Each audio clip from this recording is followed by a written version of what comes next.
Good morning, people, and good morning from Kit Kat as well, but not that you'd know or think, because he just sits here like a potato. Hey Kit Kat. Anyway, there he is. So it's the final stretch today, and we're going to complete this piece come hell or high water. Little jock, he's little jock, eh? Right, okay, so let's get going then. Yes, Kit Kat, yeah, it's my time now. See, my time now. Let me get my bearings quickly. Yeah, I'm going to start working with a little bit of black Conte. Where on earth is it?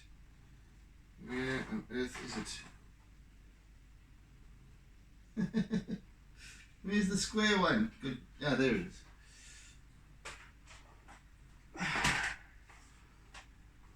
Okay. Let's bring my.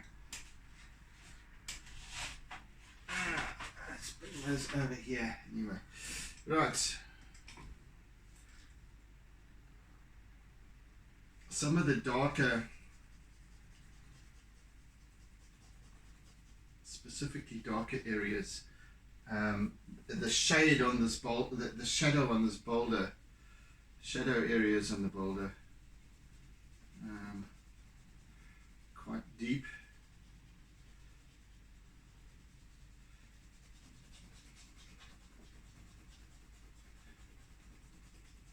I will get back to them as well later, but I just want to get this going. In the meantime, along with a little bit of detail of these little oystery type things. Well, they are oysters, I guess. Oyster shells that are virtually glued to the rocks. Yeah, in places.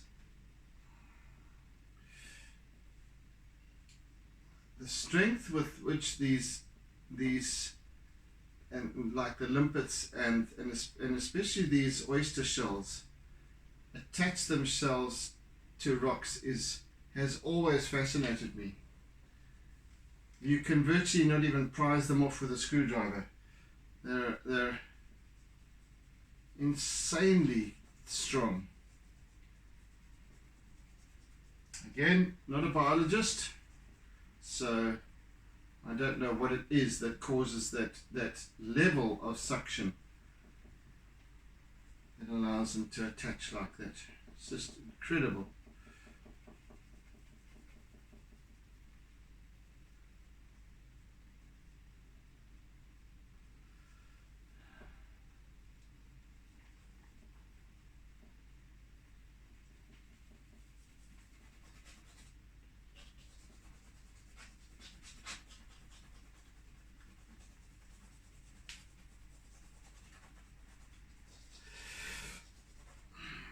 I've also got a little bit of green and mossy stuff in here, so I'm going to be adding some of those kind of colors, the darkish greens, the darkish olives, and because it's quite subtle, but it's there nevertheless.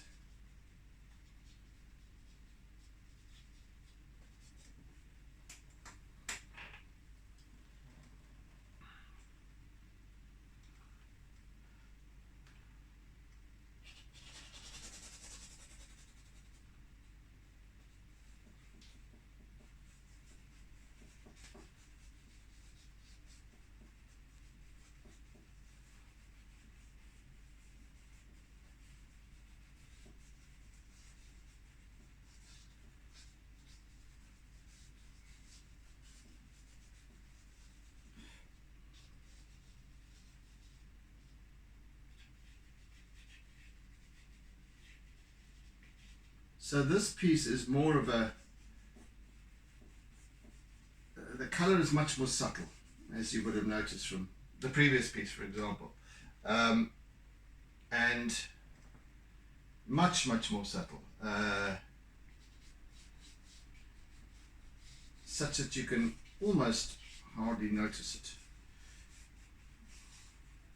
The others, you can most definitely see it quite boldly. The blue sky, etc. This one not so much. You almost will have to get quite close up to actually realize that there's some color in it.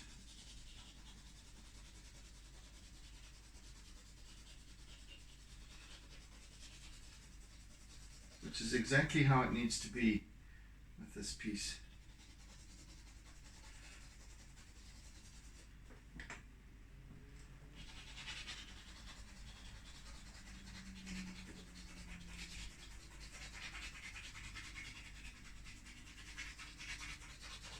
You can imagine you're walking across these, or you're walking into the water, and next to you is this big dark granite rock cluster, and as is so typical with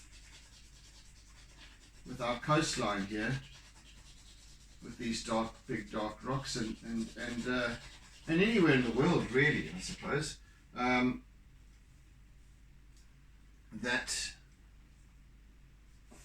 these rocks have moss on them, or kind of a, it's a kind of a spongy sort of growth that is not quite seaweed.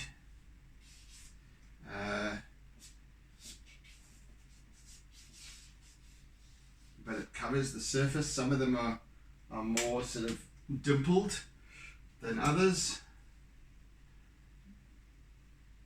and they're quite sort of, it's quite sort of, so this is kind of around the waterline here, where it's above the waterline, or significantly above the waterline. It's just the bare rock, the bare sort of, at this time of day it's already warmed up, so it's lovely. In its shade it's cool, but so then you walk on this on these areas where there's this mossy kind of growth and what have you, and it's actually quite treacherous, because first of all, underneath the moss is sometimes these little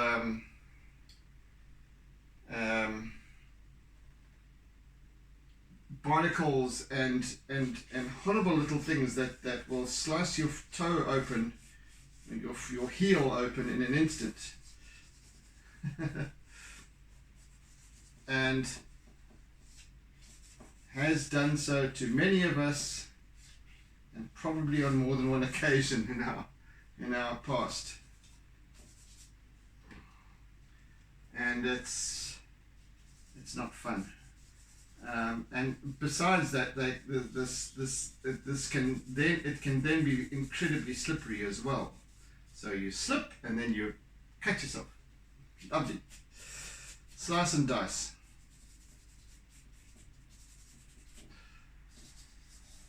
So a little bit of greenish, a little bit of green down this bottom end over here, and we also blend it into a kind of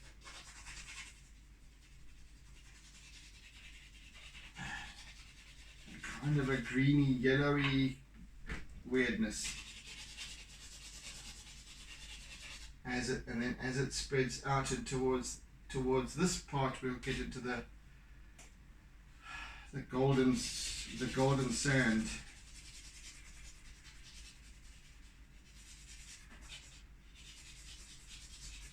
Remember, this is a tidal pool, so you get very little turbulence in this designated area, so that the bed of the pool stays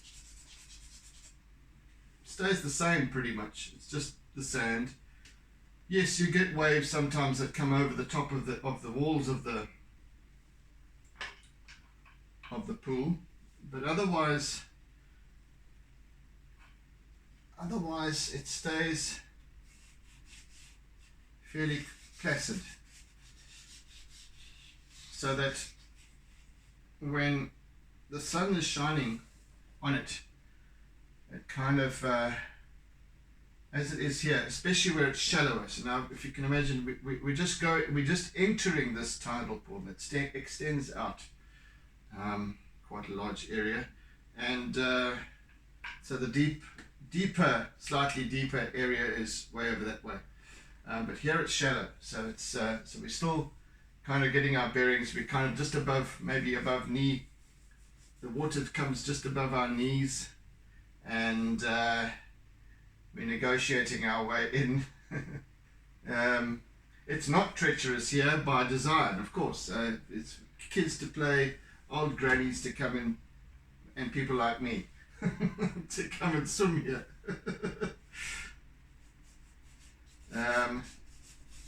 To have a goof, as they say.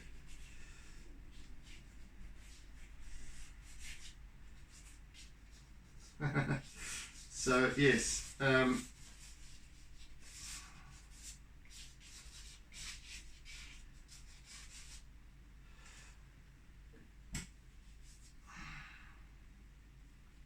right, I now want to work on this.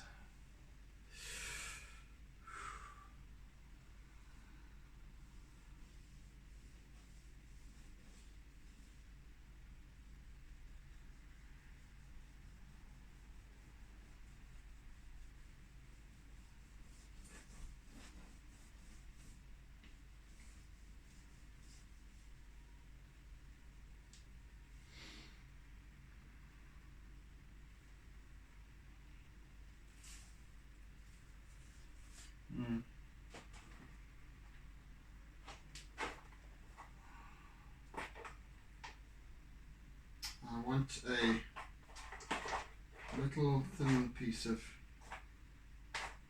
charcoal here. Just there he is. There he is. Okay.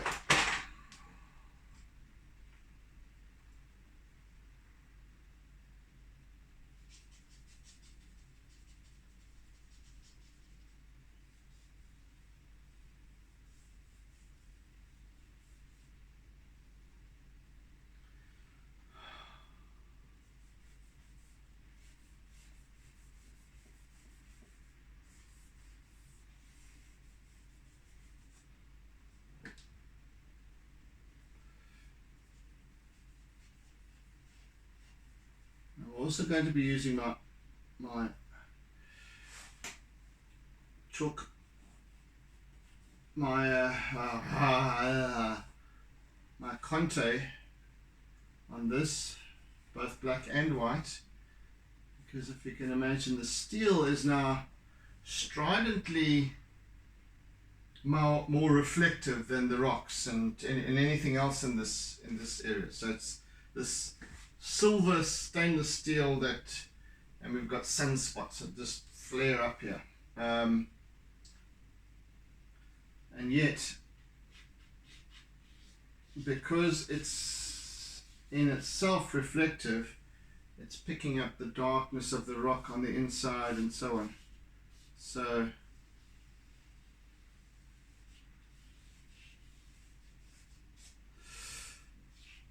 I have to pick that up.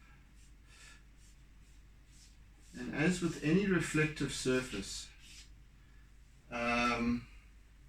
visually this is, on the very, very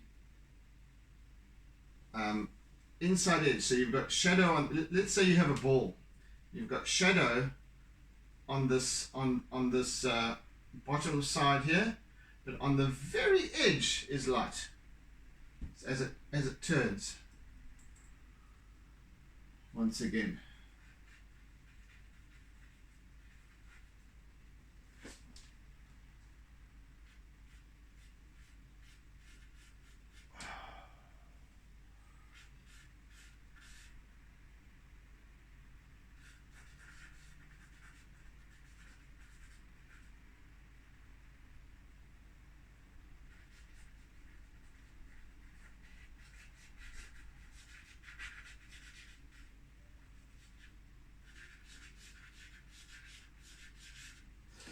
Okay, now we've got some subtlety going on here because I have got this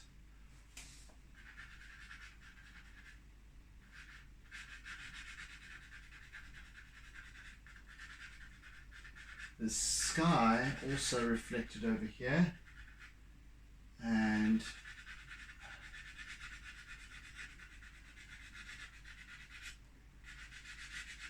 you know, I might just have to add another session to this. My first 6-session artwork. There's a lot of subtlety in this piece that is not apparent at first, and because I don't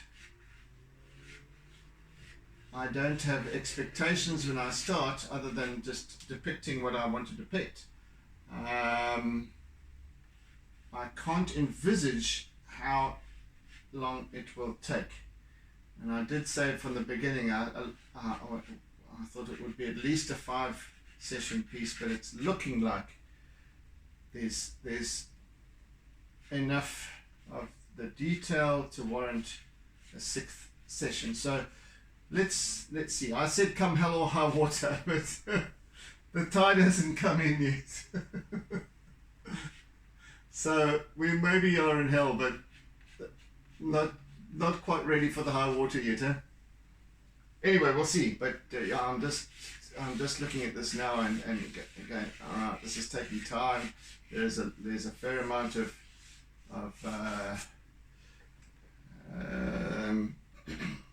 detail to contemplate. It's very subtle detail.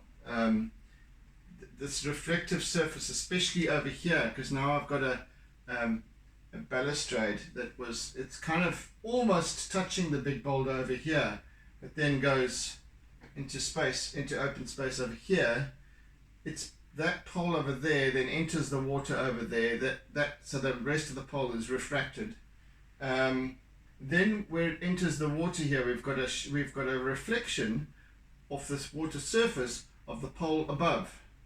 Next to that, on either side, the sky above that. And then we've also got the shadows cast by the balustrade itself on the pool bed, and then and so on and so on. And then we've got the shadows caused by the water surface on the seabed. So there's a whole medley of things that are occurring over here that subtly need to be picked up on.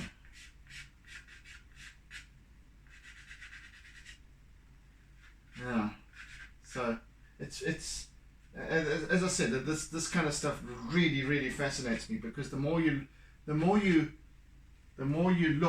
or the more you observe, the more you pay attention, the more you see, and then you work out what it is. Why is it that it's that particular set of colors? And wow, I love it. It's just the best. Right.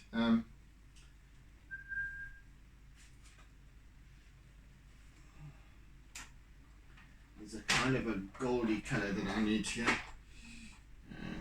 I think it might be that. Yes.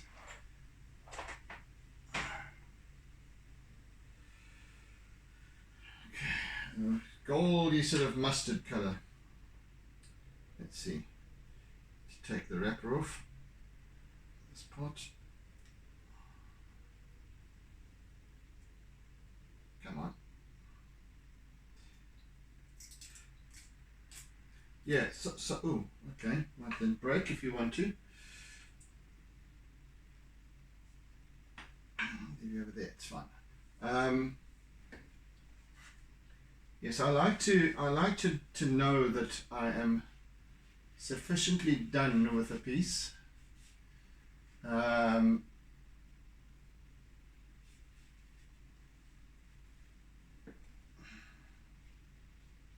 That it is complete, and I'm happy that it's complete.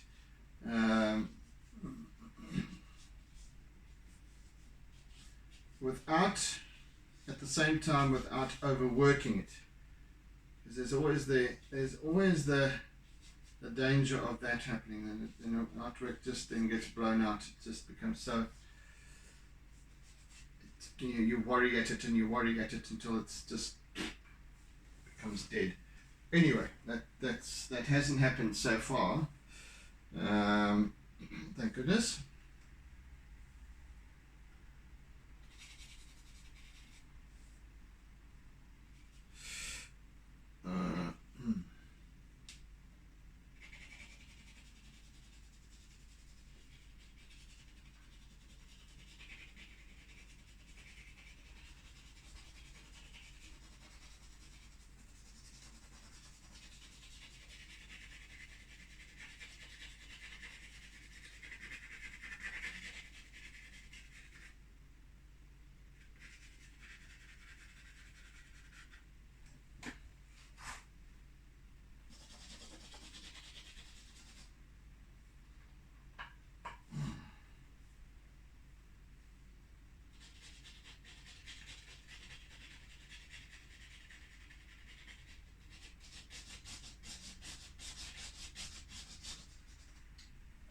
You really won't be able to see the subtle changes in color and what I'm working with, and what I'm trying to achieve here from the video.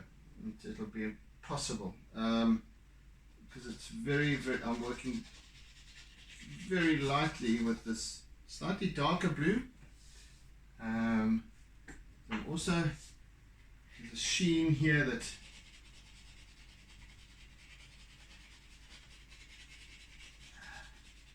I need to subtly pick up on.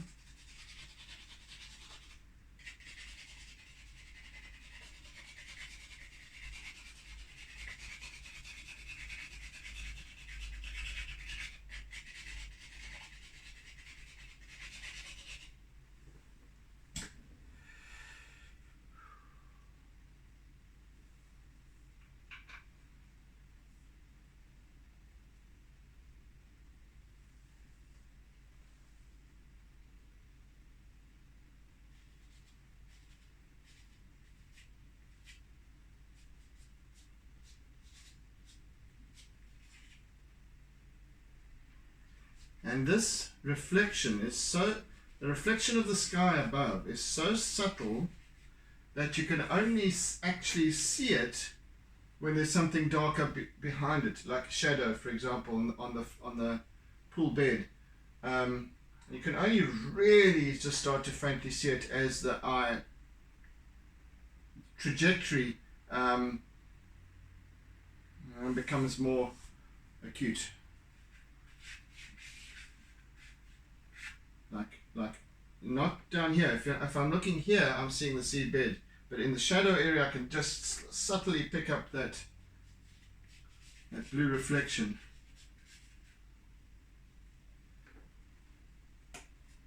And even then, I need to just dab it down a little bit, so it's just there but not there. You know what I mean? You know what I mean?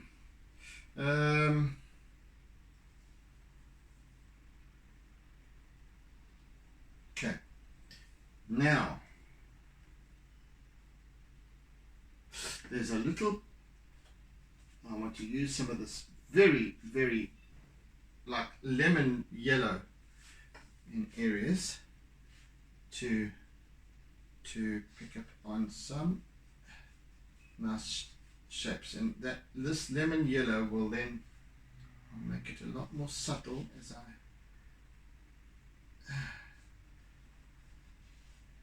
I go. It just needs to be picked up on. Is that lemony enough? Yes, it's fine. Okay, let's go, baby.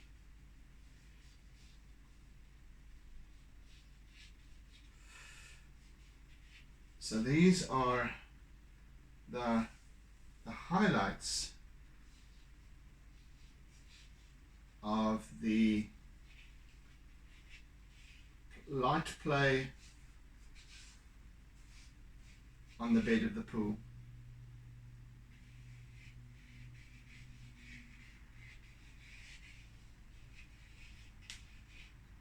And this is why it's going to take another session.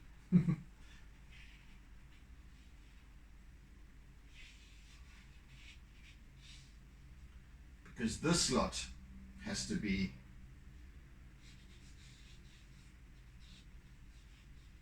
I won't say spot on, but there's a dance, there's a choreography at play here that I need to work into,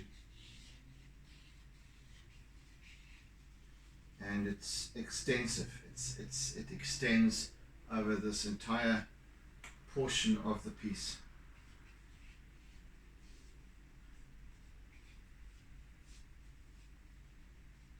So I'm just using my lemon yellow chalk pastel, and I'll also use the white Conte and white chalk pastel in more of the in the more highlighted spots where it's now we're also picking up the direct reflection of the sun off the surface, not off the bottom. Do you see what I mean?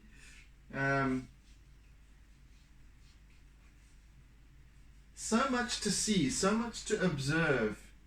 Even in an area like this, never mind this, there's lots going on here, but just over here, there's these subtle changes. There's subtle changes in the transparency, the translucency, the reflectiveness, and how and when it begins to reflect, etc., of the water surface versus the base of the pool, and so on. And you can just start to feel that little subtle, they're not ripples, but they're little undulations in the water. Anyway, so that's what I'm working with here, and I'm trying to feel it. Need to feel it.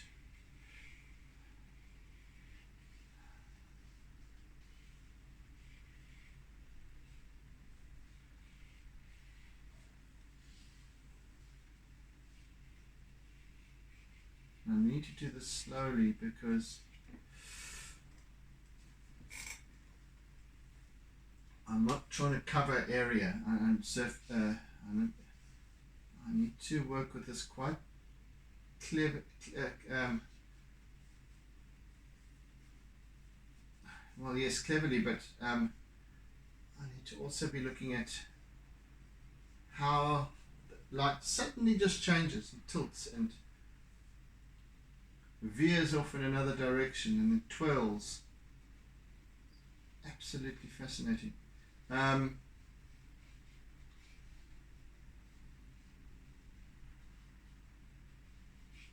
So yes, as I was saying, so that's just this little area. I mean, we've got so much to observe if we were to see, to properly see and listen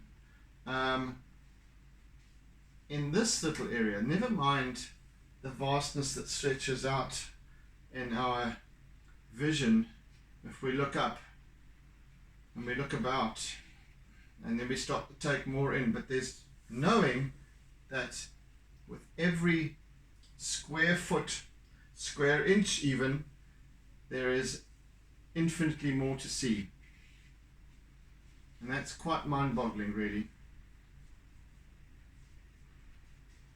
And how much of any of it do we see as we plunder through life, surge through life, busy doing rather than being. Being is observing, being is listening, being is gathering knowledge, taking it all in as much as possible, gathering insight, even just contemplating what happens with the light here. It leads one down. This is the idle time I'm talking about, that we need to create for ourselves. And it's not just me who thinks we should be idle because I want to be bloody lazy. It's been spoken of before, and there's a chap by the name of Ricardo Semler, Semler, if you want to gulu him. And he is a South American, well, specifically Brazilian businessman whose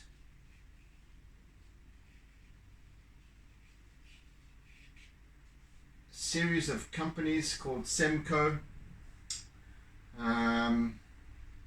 is an example sought out by many business leaders around the world to observe how his organizations operate. And anyway, it's next level stuff, but many companies are starting to adopt the principles of his businesses.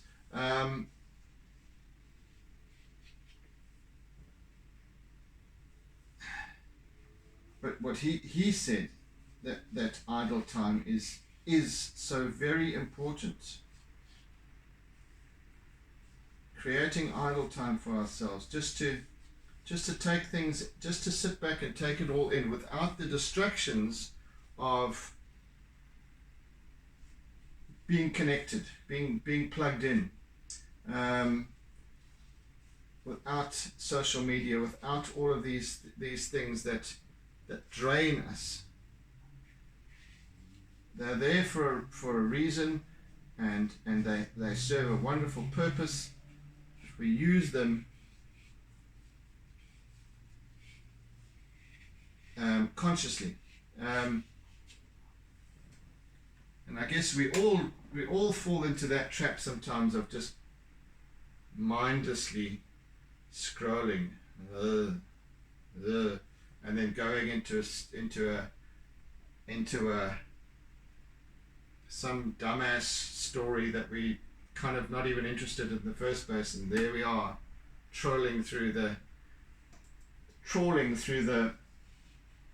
traps of Facebook or wherever. We all find ourselves doing that. Well, I think many of us do anyway. And then you have to consciously go, no, stop, put it down, let me go outside and, take it in. And that's what we need to do. Go for a walk or whatever it might be, to just release ourselves from that.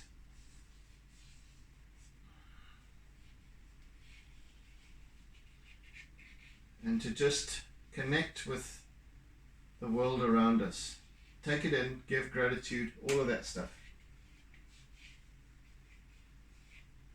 Anyway, that's Ricardo Semler has said on many occasions that is very, very important for us to remember. Always make time for ourselves, because when we are being idle, and see, we are conditioned to believe that being idle is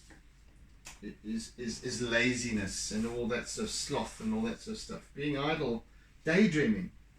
we're conditioned to believe that daydreaming is for, people with air in their heads, but daydreaming is fundamental to being idle, because our best ideas come via that source, or that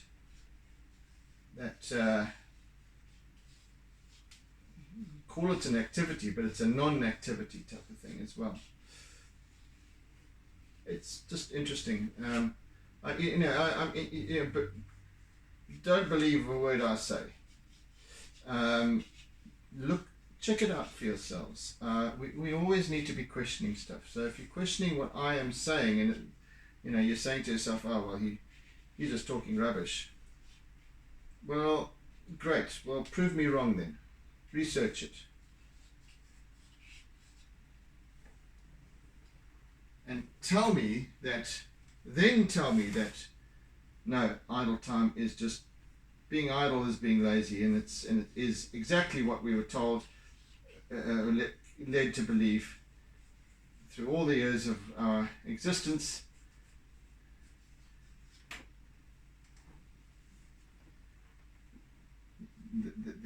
So then you can prove me wrong, but when we start to look into these things, we go, okay, no, you're wrong, and we go, okay, well, let me look into it, and then you start to find something different, and then you realize that nobody's wrong.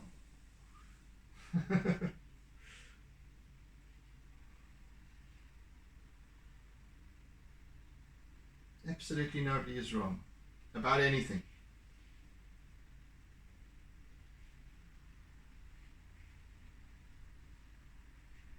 Not to get into it at all, but who's wrong? Who's really wrong in this whole Israel-Palestine conflict?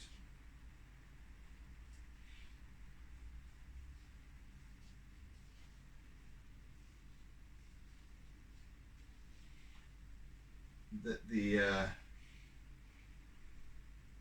idea that we formulate is according to who we are, and primarily how we've been raised, or how we've been the life we've had, the life we've lived, the community we've lived in, the beliefs, the belief systems that we've adopted.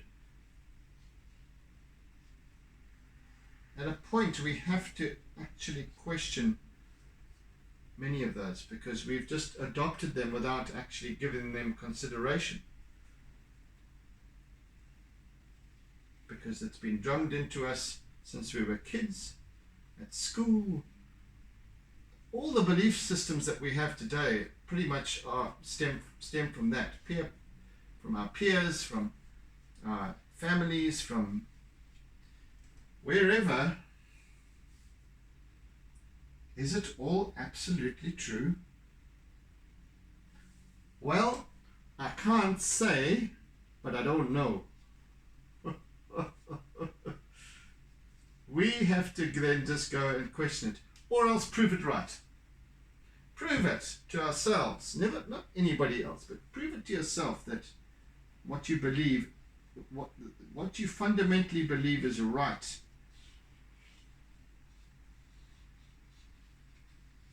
There are certain things that are wrong, murder and all these sort of things, but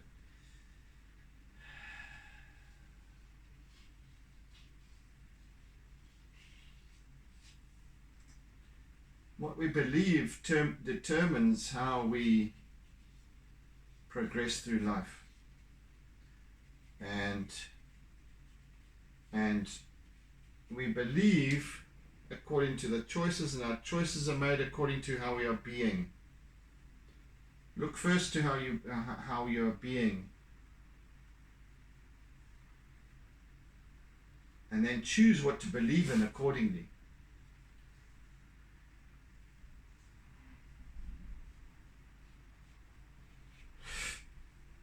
Yeah, I'm rambling.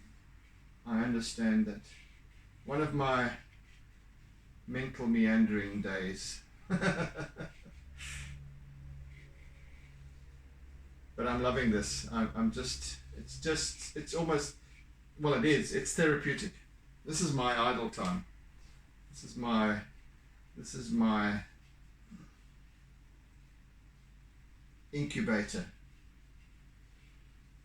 to think. That my thinkubator. There we go. Just coined a new term.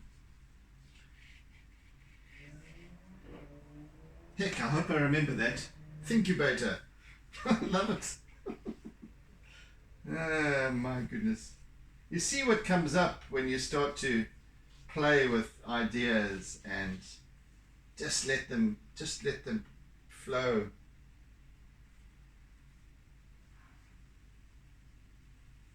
And this is like this what I'm doing here. This here, not over here, but here. This is doodling at its best for me, because I'm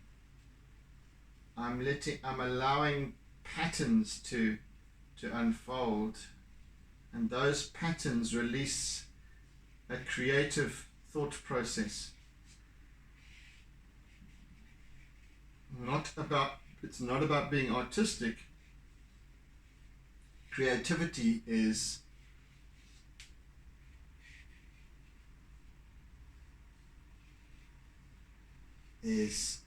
following intuition and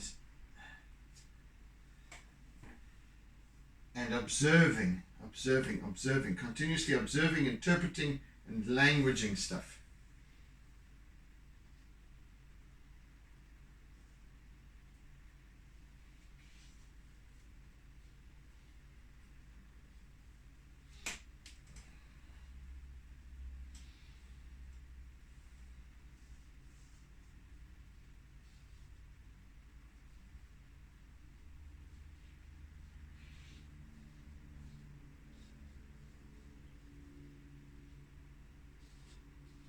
So the highlighted areas on the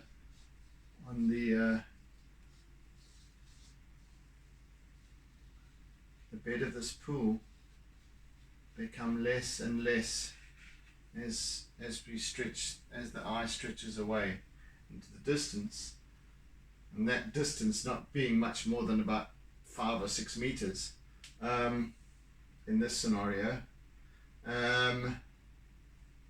But as the blue reflection starts to become more, and you'll see, as if I had to extend this way to the end of the pool, it would just be purely blue, a purely blue reflection with some subtle darker areas and with ripples and so on.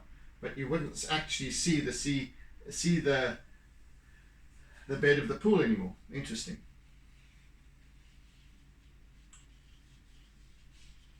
Because the trajectory of our viewpoint has become so acute that it only reflects the sky.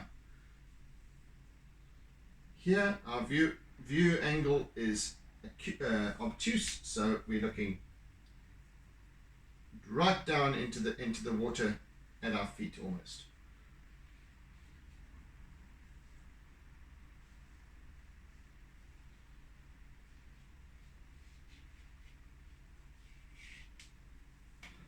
Right. So yeah, I have to work very slowly and carefully with this piece at the moment. No, not that colour.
Yeah.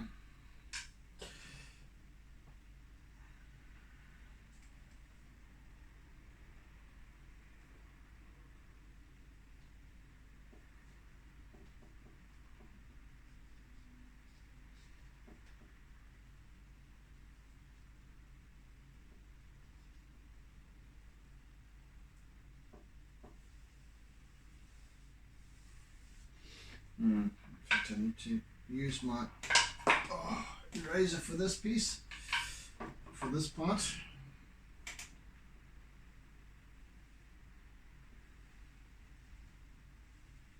Just imagine that cold steel.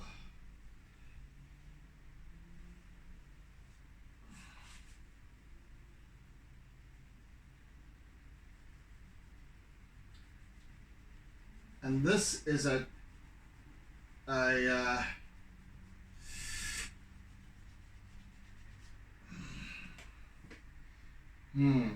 what's the word? A true endorsement for the stainlessness of stainless steel, because I don't know how long these balustrades have been here. They are warped and buckled in places. They've subsided somewhat over the years. I don't know how long they've been here, but they are virtually pristine. No, and consider, they're in salt water.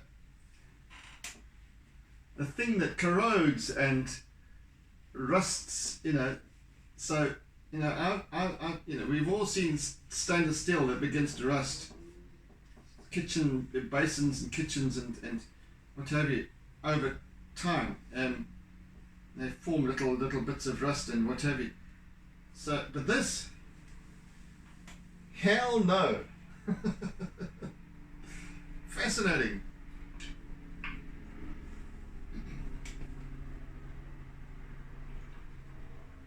Hell no. Ain't gonna rust for nobody.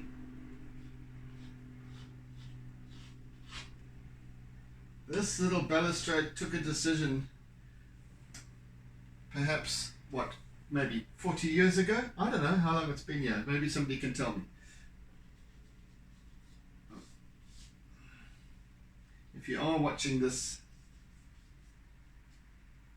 video somewhere down the line, you have lived in Ballito all your life, and you're very knowledgeable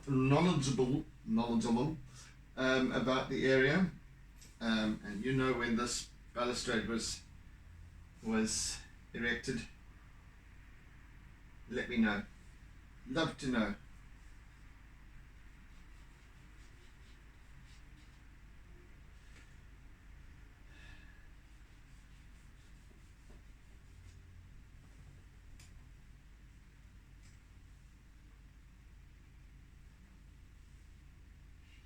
Yes, guys, another session is called for.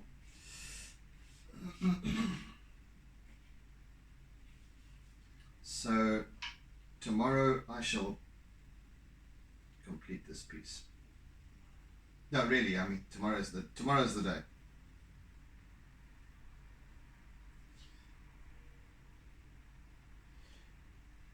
And this actually shows me how differently I have approached this piece from the previous occasions in my observation. So that's what I was looking to.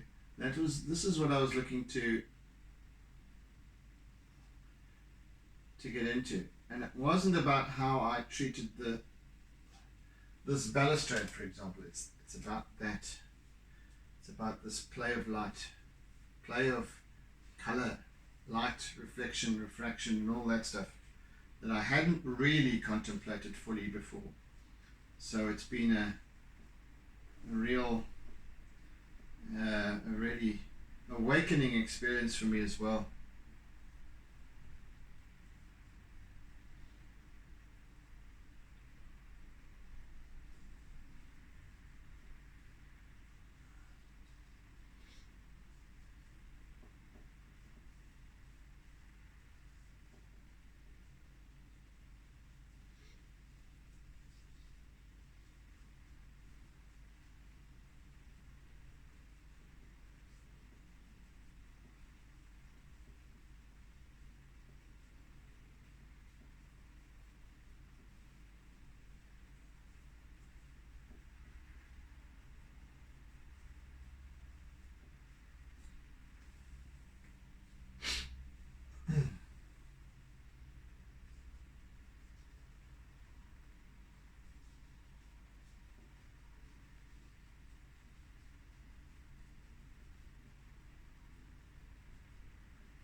So even in this, even in the water here, as I look at it,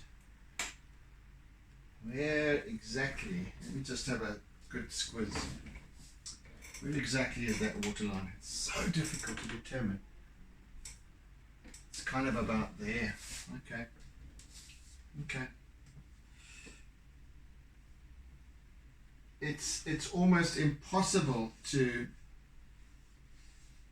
determine where the actual water level is unless you're actually standing here, then you can see it, but it's so subtle because the water is so still in this area over here that there's virtually no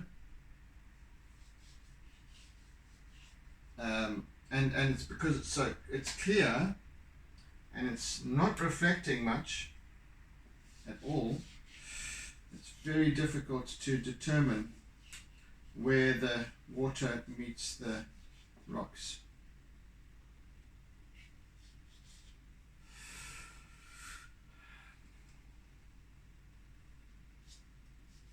And for the same reason, I don't really need to show that. There's no water line.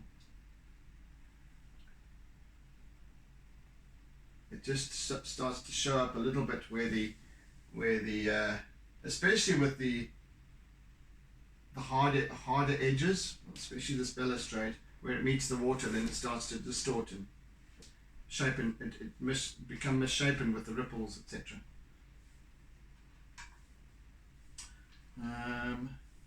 Where is my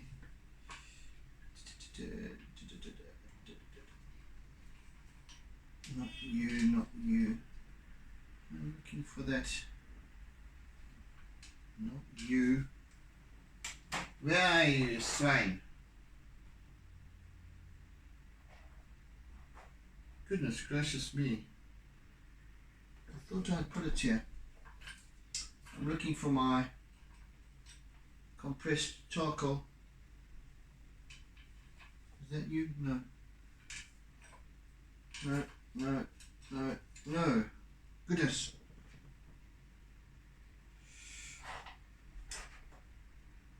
Ah, there you are. Sure. It's colder. It's because it's compressed. It's more like a little. It's more stone-like. So it's colder than the normal charcoal sticks. Colder to touch. Very, very slightly. But it looks the same as a charcoal stick. Not a pastel.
Right, I think I am virtually done for today. I can't out of time.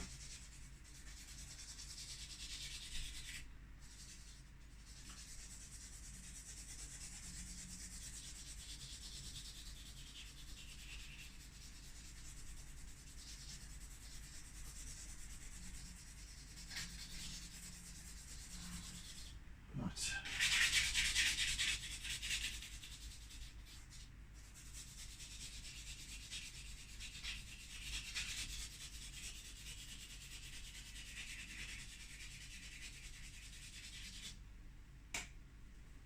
Righto, folks, I'm done for today.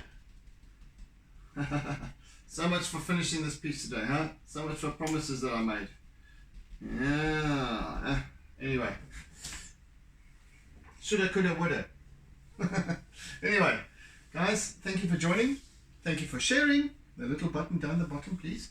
I really appreciate it. And, well, okay, so you'll see this piece, you'll see this piece completed tomorrow then, in the next session. Yes, so have a fantastic day. Oodles and oodles of toodles. Bye, guys. And be good, be safe, be caring, be sharing. Bye.